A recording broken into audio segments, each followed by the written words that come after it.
Long ago there existed 4 nations: melee DPS, ranged DPS, healer, tank. Only the best could master all 4 elements. But wait, lurking in the shadows there was a new element. Why is everyone suddenly wearing eyeliner, then crying jet black waterfalls down their face? Emo! Cut my life in 2 pieces, this is my last resort.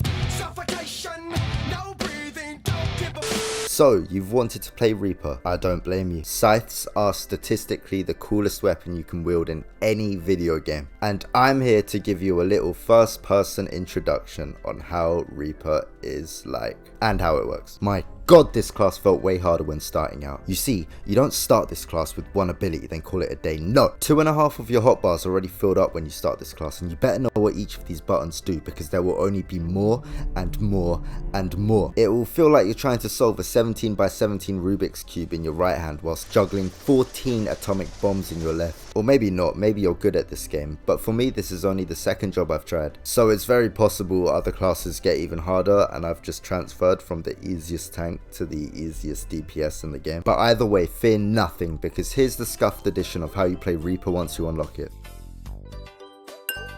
Alright, listen up class, exam is tomorrow. You got slash 1, 2 and 3, each looking more acrobatic as you go on. Before you do this, remember to stab them with the shadow of death so mobs take more damage. Top this up every now and then so the mob debuff doesn't go away. Then press the slashes in order and you'll be good. Remember to watch your little edge bar go up, and when you're at 50 you can press this to have a very nice man leap out of your heart and deal extra damage to whoever you're attacking. And my god, is it satisfying. Almost as satisfying as pressing the like and subscribe button, which you should do. Also, once in a while you can press this to top up your bar straight to 50. If there are multiple mobs to take care of, you have the same sequence which I just said, but they're AoE instead. Right after the nice man attacks and transcends back into your body, you're able to use one of these 3 abilities. They're good, use them. Not as satisfying though. You'll be too busy figuring out where you place the button you need to enjoy the animation, since one of them is for if you're facing the enemy's flank, one is for if you're up their ass, and the last is an AoE.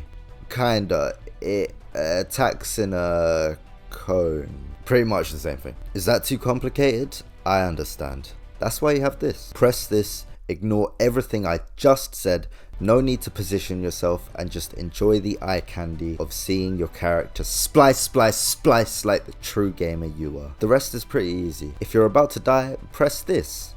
It heals you. This heals you too, but it's better to use this when you perform your AoE rotation because it will heal more. If that's too much effort to remember, you can just forget that these exist and spam them whenever you get scared. But you can't forget about these 3. I don't know about later levels, but these 2 right now are the only defensive survivability vices you have. So make sure to press them whenever you feel the tingly sensation of big damage coming your way. This one,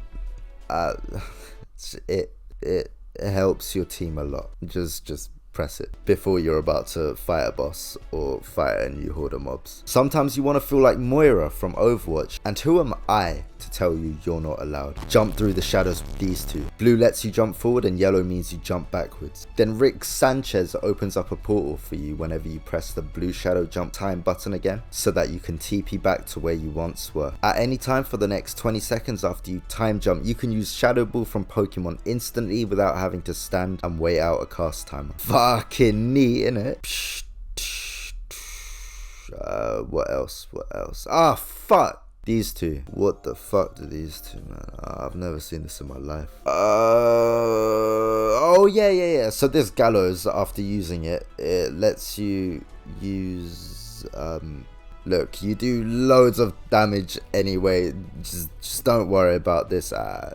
Yeah, no, this doesn't need to be in the video. Look at that. You've just learnt to play Reaper in like less than 5 minutes. Sound easy? Good. Sound difficult?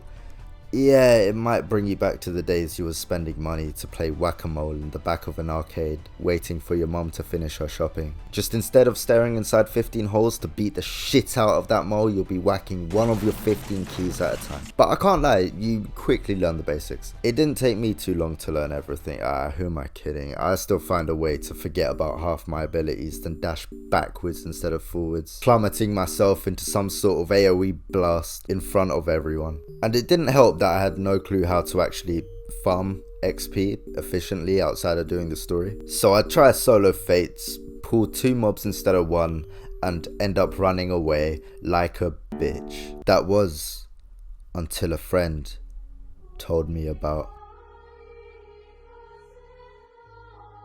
Oh,